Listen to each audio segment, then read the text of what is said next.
em todo lugar onde há igreja, uma comunidade que busca preservar uma verdade adquirida, há, de fato, coerção social. Os trechos que apresentaremos, entre aspas, são da obra de Piaget, intitulada Dois Tipos de Atitudes Religiosas.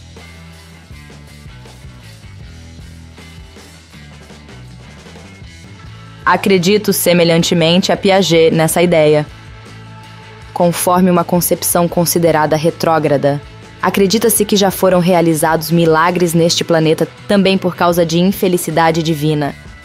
Na hipótese de existir Deus, não acredito que algo que acontece neste planeta afete a felicidade de Deus. Mas quem sabe esta criação não tenha sido feita também para contribuir para que seu Criador não tivesse uma felicidade eterna, que lhe seria ruim. Se a Bíblia for considerada como um tipo de inspiração indireta de Deus, então que não seja visto como contraditório também considerar as boas críticas a ela como um tipo de inspiração indireta de Deus. Parece muito provável que aquele que sofreu na infância uma forte pressão por parte dos pais e cujo ideal permanece fixado em sua imagem consciente ou principalmente inconsciente, conceberá o divino como um ser, como uma pessoa análoga à pessoa humana.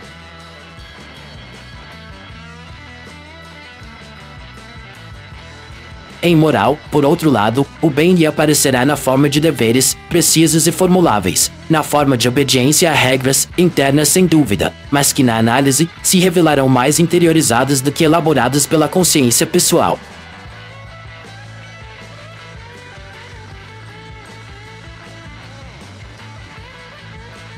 A ideia de transcendência está ligada à coerção social, se por esse termo entendemos o conjunto de tradições sagradas e obrigatórias que pesam sobre o indivíduo e vêm a ele de fora. Piaget também considerava que a mensagem cristã tenha sido obscurecida por Paulo de Tarso. Ele escreveu: pelo paulinismo, a mensagem cristã foi obscurecida. Há o respeito unilateral, no qual intervém um elemento de autoridade ou prestígio. Unilateral se refere a um lado. Os indivíduos, nos quais predomina o respeito unilateral, são predispostos à transcendência e à moral da obediência. Já os indivíduos nos quais predomina o respeito mútuo são predispostos à imanência e à moral da autonomia. Essa tese, defendida por Piaget, foi desenvolvida também levando em consideração resultados de pesquisas realizadas no seio de um grupo de psicologia da religião de uma associação. Enquanto muitos religiosos insistem tanto que, de modo geral, as pessoas deveriam ter mais atitudes concernentes à transcendência ou à imanência, de acordo com a crença deles, Piaget considera na obra que geralmente proceder de acordo com uma ou outra dessas atitudes tenha relação com a forma que a pessoa foi criada. Em certos momentos de sua existência, o primitivo, isolado, está lutando pela vida. Ele está ameaçado, por todos os lados, por uma natureza hostil. Doenças, mortes, fomes, acidentes, cataclismos surgem imprevisíveis. A ignorância aumenta essa insegurança. A imaginação agrava o terror da luta solitária. Em outros momentos, os homens se reúnem. Ao comungar com o grupo, o indivíduo descobre a ação de um ser superior que o eleva a uma nova vida, infunde-lhe uma força e dá um sentido à sua existência. Mas claro, a força social não é concebida em abstrato. Os indivíduos precisam representá-la de maneira concreta. A sociedade precisa de símbolos, do totem, aos seres supremos, da alma dos ancestrais, aos deuses nacionais, de Elohim a Javé. Os deuses são os símbolos do próprio grupo social. Em sociedades totêmicas, o totem muitas vezes representa o clã, ou o grupo social ao qual os membros pertencem. Como os sociólogos mostraram, a ideia de alma é um produto da diferenciação social, e de forma alguma, um objeto primitivo do sentimento religioso. Da mesma forma, quando as sociedades se hierarquizam e grandes unidades se submetem tribos e clãs, os deuses também se hierarquizam, e as complexidades do poder terrestre encontram sua correspondência no governo dos deuses. Todos notaram como o esforço de abstração que leva ao monoteísmo é correlativo a um esforço de unificação da própria vida social.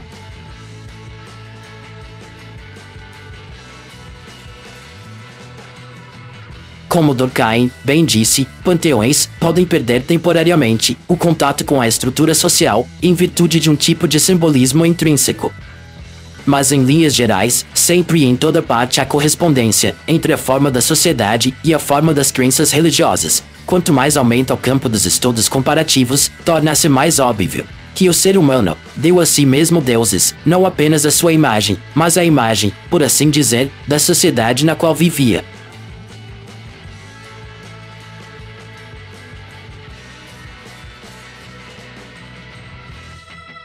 Assim, a religião aparece como um produto. Este é um produto que reage, é claro, sobre o conjunto do sistema do qual ele se origina e que serve, no mais alto grau, como um órgão de cristalização. Na hipótese de existir um criador, ele queria que o ser humano desenvolvesse religião. Parece ser um produto bem provável de ter surgido. Quão receptivas as crianças são à religião? Há um debate sobre se há ou não um impulso inato em direção à religião. Não entraremos nessa discussão aqui, nem no tema arquétipo do divino.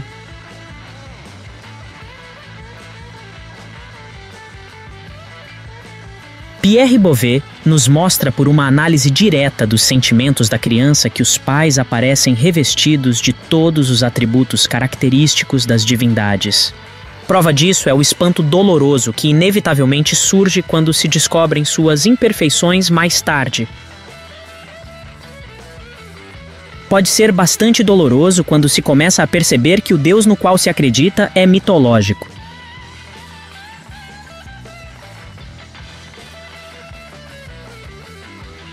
A criança imagina que a natureza inteira foi fabricada pelos adultos. E esse artificialismo, evidentemente, não é estranho aos mitos cosmogônicos, como, por exemplo, aos que são registrados no livro do Gênesis.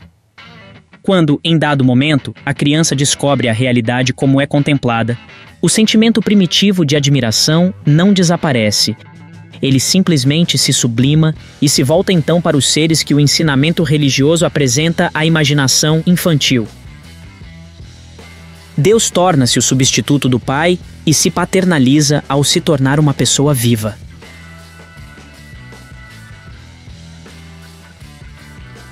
O sentimento religioso encontra uma explicação psicológica no sentimento filial. Quase todas as religiões apresentam mais ou menos um caráter filial. Do totem, que é o verdadeiro pai do clã totêmico, ao Deus de Jesus Cristo, o divino aparece sob os aspectos de um pai. No início das sociedades humanas, o bem se confundiu com a obediência aos pais e aos ancestrais. Não se vê como os deuses puderam superar em perfeição a figura humana. De fato, é apenas com as religiões superiores que a divindade se eleva acima da moralidade comum. Uma noção de justiça, de solidariedade, de generosidade são conquistas que podem ocorrer em grande parte independentemente do adulto. E muitas vezes até contra o adulto. A solidariedade das crianças contra um adulto, na educação autoritária.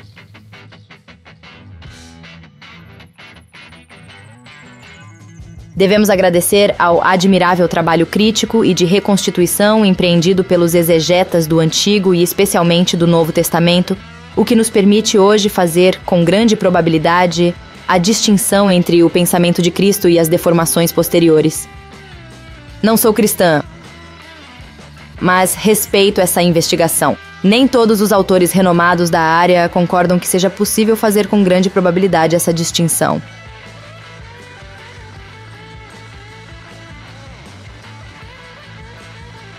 Existem indivíduos nos quais a necessidade de compreensão, a necessidade de uma igualdade intelectual neutralizam a piedade filial. Eles podem admirar seus pais, mas o tipo de afeto que lhes convém não pode dar origem nem alimentar a crença nos símbolos da transcendência.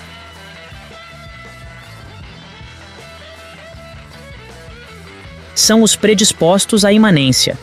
Para eles, o divino não pode assumir forma humana e sentem um desconforto moral e intelectual ao confinar Deus a qualquer representação.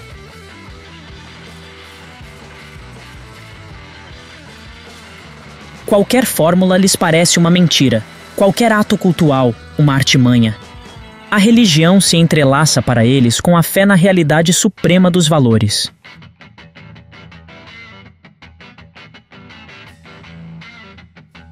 O sentimento de pecado e a necessidade de expiação são repugnantes à sua consciência, porque esse duplo sentimento pressupõe o caráter sagrado de uma regra externa.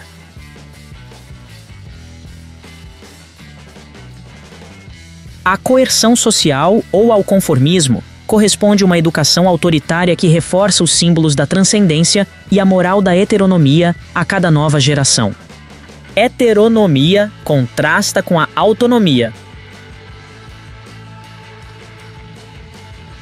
A diferenciação social e a cooperação corresponde uma educação mais liberal que faz prevalecer o respeito mútuo sobre o respeito unilateral e desenvolve, portanto, uma moral da autonomia e uma religião da imanência. Uma ruptura do conformismo obrigatório provavelmente levará a uma diminuição da fé no sobrenatural.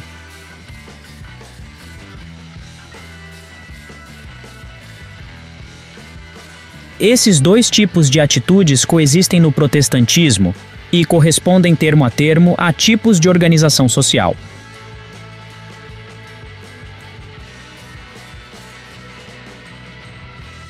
Ataca-se o imanentismo, afirmando que toda negação da transcendência equivale a fazer de Deus o próprio eu.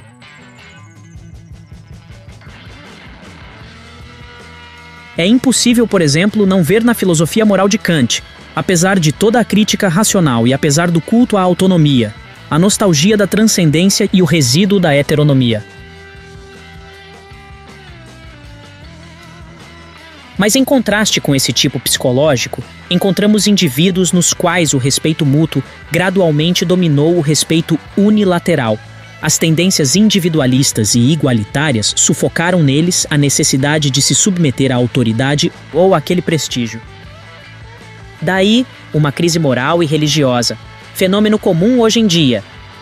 Piaget diz que o fenômeno a que ele se refere não se trata da rebelião que é um produto dos excessos da coerção adulta.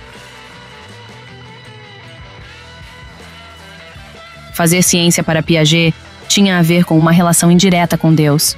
Há autor que argumenta que Piaget era místico, em um sentido que se refere a um vínculo indireto com Deus. Nesse sentido, Piaget aderia a uma concepção referente à imanência. Ele expressa essa ideia na obra que estamos apresentando. Antes desta obra, ele havia escrito uma que pode ser traduzida como Busca, na qual ele abordou misticismo e crise espiritual.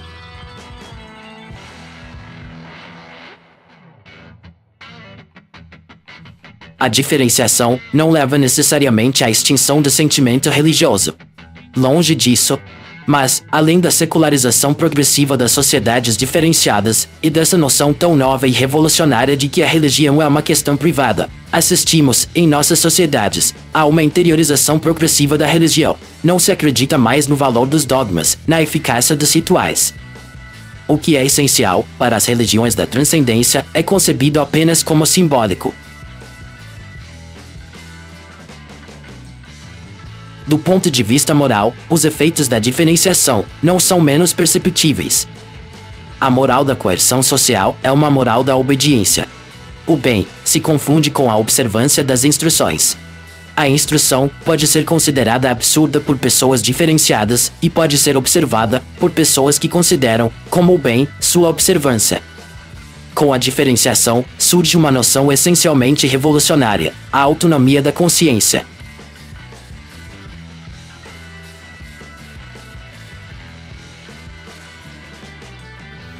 Se acreditarmos com Durkheim que a solidariedade orgânica ou cooperação baseada na diferenciação é tão viável quanto a solidariedade por conformismo, temos o direito de buscar nos progressos da imanência algo mais do que uma mística do eu. A pessoa humana não está dividida entre o eu e o conformismo social, pois existe algo mais: a própria razão e suas normas impessoais.